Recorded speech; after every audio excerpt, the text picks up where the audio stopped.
അധ്യായം 50. ഉപകാരങ്ങൾ നമ്മൾക്ക് നാളിതുവരെ പലരിൽ നിന്നും ലഭിച്ചിട്ടുണ്ടാവും.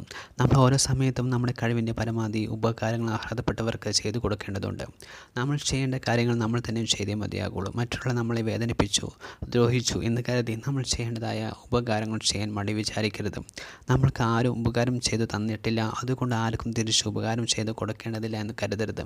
നമ്മൾ ആർക്കൊക്കെ ഉപകാരം ചെയ്തു കൊടുത്തിട്ടുണ്ടോ അവർക്കൊക്കെ നാളുകളിൽ നമ്മൾക്കും ഒരാവശ്യം വന്നാൽ തിരിച്ച് ഉപകാരം ചെയ്തു നൽകുമെന്ന് യാതൊരു ഉറപ്പുമില്ല. ആരിൽ നിന്നും ഒന്നും തിരികെ പ്രതീക്ഷിക്കാതെ ഉപകാരം ചെയ്യാൻ സാധിക്കണം. നമ്മൾ നാളുകളിൽ ഈ ലോകത്തിൽ നിന്നും വേർപെട്ടു പോകുമ്പോൾ ഈ ലോകത്തിലുള്ള ആർക്കെങ്കിലും നമ്മുടെയൊക്കെ പ്രവൃത്തികൾ കൊണ്ട് എന്തെങ്കിലുമൊക്കെ ഉപകാരപ്പെടേണ്ടതുണ്ട്. ഓരോ മനുഷ്യർക്കും പല സാഹചര്യത്തിലും നിസ്സഹായാവസ്ഥകൾ വന്നു ചേർന്നേക്കാം. അപ്പോഴൊക്കെ സഹായകമാകുന്നത് നമ്മുടെ ചുറ്റുമുള്ളവരാണ്. എത്ര കാലം മറ്റുള്ളവർക്ക് ഉപകാരം ചെയ്യാൻ കഴിയുമെന്ന് ആർക്കും ഉറപ്പ് പറയാൻ ആവില്ല. നമ്മുടെ ഉപകാരത്തിലൂടെ ഒരാളുടെ ജീവിതത്തിലെങ്കിലും വളരെ നല്ല മാറ്റങ്ങൾ കൊണ്ടുവരാൻ സാധിച്ചാൽ അതിൻ്റെ നന്മ നമുക്ക് കിട്ടുമെന്ന് പ്രതീക്ഷിക്കാം. നമ്മുടെ ഇല്ലായ്മകളിൽ പലരും നമ്മളെ സഹായിച്ചതുപോലെ നമ്മുടെ കഴിവിൽ നിന്നുകൊണ്ട് അർഹതപ്പെട്ടവരെ കഴിവ് പോലെ സഹായിക്കാൻ നമ്മൾ ഓരോരുത്തരും മുന്നിട്ടിറങ്ങണം. പല സാഹചര്യത്തിലും ഒരുപക്ഷെ പരസ്പരമുള്ള സഹായങ്ങൾ കൊണ്ട് മാത്രമാണ് മുന്നോട്ട് പോകുവാൻ സാധിക്കുകയുള്ളൂ. ആരിൽ നിന്നും ഒന്നും തിരികെ പ്രതീക്ഷിക്കാതെ മുന്നോട്ടുള്ള കാലം കഴിവിനനുസരിച്ച് മറ്റുള്ളവർക്ക് ഉപകാരം ചെയ്യാൻ സാധിക്കട്ടെ.